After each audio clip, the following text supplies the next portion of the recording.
CMA US Part 1 versus Part 2. Which exam should you take first? So welcome everyone. CMA US करना तो है, but सबसे बड़ा सवाल ये है कि Part 1 पहले दूं या Part 2. ट्रस्ट मी, हर स्टूडेंट का यही सबसे बड़ा कंफ्यूजन है एंड गलत चॉइस लेने पर तुम्हारी प्रिपरेशन भी वेस्ट जा सकती है एंड तुम्हारा कॉन्फिडेंस भी गिरेगा। तो आज इस वीडियो में मैं आपको देने वाली हूँ फुल क्लैरिटी, सिलेबस का डिफरेंस क्या है, डिफिकल्टी लेवल, पास रेट्स और एक प्रैक्टिकल स्ट्रैटेजी जिसे आप डिसाइड कर पाओ कि आपको कौन सा पेपर पहले देना चाहिए। Also the good news is that you have the flexibility to choose any part you want to take first as there is no specific order to complete the CMA exams. But in this video we'll help you decide तुम्हें कौन सा part पहले लेना चाहिए। So firstly, it's important to know that the CMA exam topics in part 1 and part 2 are not related to each other. This means तुम्हारा कुछ भी encounter नहीं होगा कोई भी question से जो part 2 में है and that are related to part 1 and vice versa. Now I have divided this video into various sections ताकि तुम्हें clear understanding मिल पाए। So section 1 is understanding both parts. सबसे पहले हमें basics clear करने हैं दोनों parts के। So part 1 is called financial planning, performance and analytics. So in this, the topics are external financial reporting, budgeting and forecasting, performance management, cost management, internal controls. Basically ये part company के सारे numbers को समझाता है, budgets बनाना, data analyse करना, control check करना। Part 2 is strategic financial management. इसमें क्या क्या टॉपिक्स होते हैं? इसमें होते हैं financial statement analysis, corporate finance, decision analysis, risk management, investment decisions. ये पार्ट ना ज्यादा स्ट्रेटेजी साइड है, कंपनी के बड़े financial decisions, merger and acquisitions, risk handling की स्ट्रेटेजीज एंड बेसिकली एथिक्स भी। सो इन सिंपल लैंग्वेज तुम्हारा part 1 is about running the engine, cost, accounting, controls and part 2 is basically driving the car. तुम्हारी strategy क्या होनी चाहिए, analysis करना पूरा and basically पूरे big decisions banana. Now section 2 is which one is more tough. ठीक है, यही सबसे बड़ा मेन क्वेश्चन होता है। सो सबसे पहले फैक्ट चेक कर लेते हैं। According to UWorld, the global average pass rate for both the parts part 1 and part 2 is around 45 to 50%। This shows कि ये पेपर इतने आसान नहीं है, लोग सारे पास नहीं होते हैं, but with proper preparation, proper strategy and time table तुम आसानी से पास हो सकते हो। ऑल इन ऑल हम स्टैटिस्टिकली देखें तो पार्ट 2 ज्यादा इजियर लगता है स्टूडेंट्स को, बट ये ऑल्सो डिपेंड करता है कि तुम्हारा बैकग्राउंड कैसा था।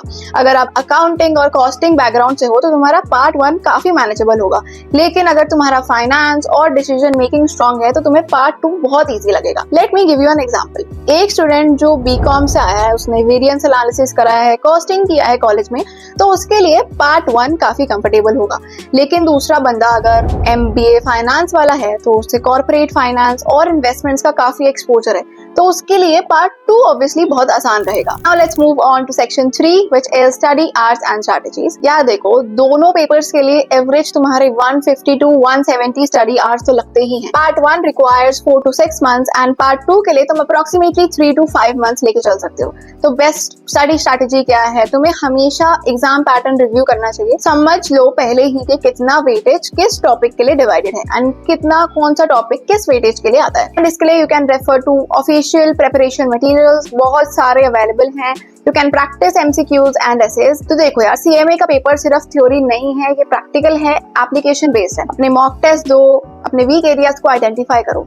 एंड पार्ट 1 पता है लोगों को इसलिए टफ लगता है क्योंकि उसमें फाइनेंशियल रिपोर्टिंग है, कॉस्टिंग जैसे टॉपिक्स हैं, थोड़ा डीप हो जाता है एक स्टूडेंट के लिए।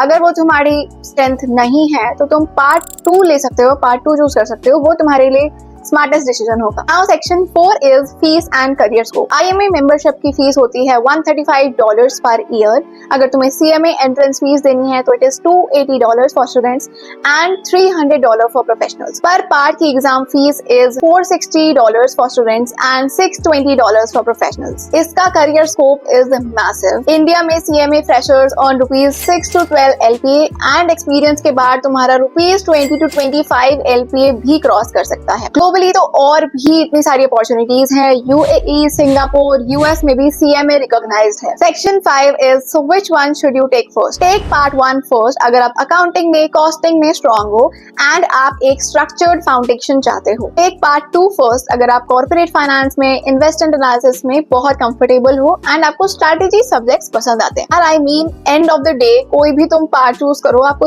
दोनों ही पार्ट क्लियर करने हैं। आपका गोल होना चाहिए पहले आप एक पार्ट पहले क्लियर कर लो, उसमें कॉन्फिडेंस आएगा तुम्हें, एंड फिर दूसरा कॉन्सिक्यूटिव पार्ट दो। बहुत स्टूडेंट पार्ट 1 लेते हैं क्योंकि उनका सिलेबस थोड़ा फाउंडेशनल हो जाता है, जिससे थोड़ा स्ट्रॉन्ग बेस भी बनता है। फिर पार्ट 2 जैसे strategic thinking, risk decisions etcetera पे फोकस करते हैं। बस बेसिकली अपनी स्ट्रेंथ आइडेंटिफाई करो, पहले सिलेबस देख लो, कोर्स देख लो, एंड उसके अकॉर्डिंग तुम प्लान बनाओ। तो बेसिकली वो होता है ना कि सुनो सबकी बट करो अपनी। तो भाई CMA US में कंफ्यूजन नहीं, स्ट्रैटेजी चाहिए। एंड अगर आपको गाइडेंस चाहिए, यूनिक अकेडमी के 25 सितंबर बैच में एनरोल करो। बेस्ट फैकल्टीज मिलेंगी, simplified lectures, revision lectures, marathon lectures. So जल्दी एनरोल करो, फर्स्ट अटेम्प्ट में क्लियर करने का प्लान बनाओ। एंड अब मुझे आप कमेंट में बताओ कि आपके लिए पार्ट 1 स्ट्रॉन्ग है या पार्ट 2।